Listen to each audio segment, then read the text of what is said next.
Yon mga pare, nakarating na ako dito sa Naga City. So pinuntahan natin dito yung pinaka-popular na simbahan dito, or yung tinatawag nila na Naga Metropolitan Cathedral Church. Dito matatagpuan to sa mismong sentro.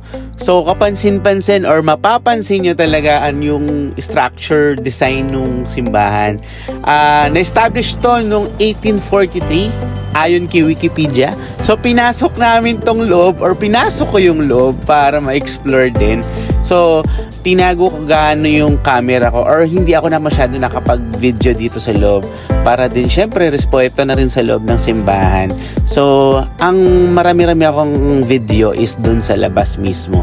Binidyohan ko yung harap ng simbahan, sa loob ng simbahan, at itong papanik, yung paikot mismo.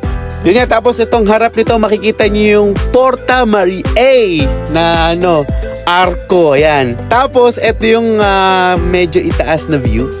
Ayan, yung harap niyang parking area yan. Tapos ito yung pinaka-church. Ang ganda, 'di ba?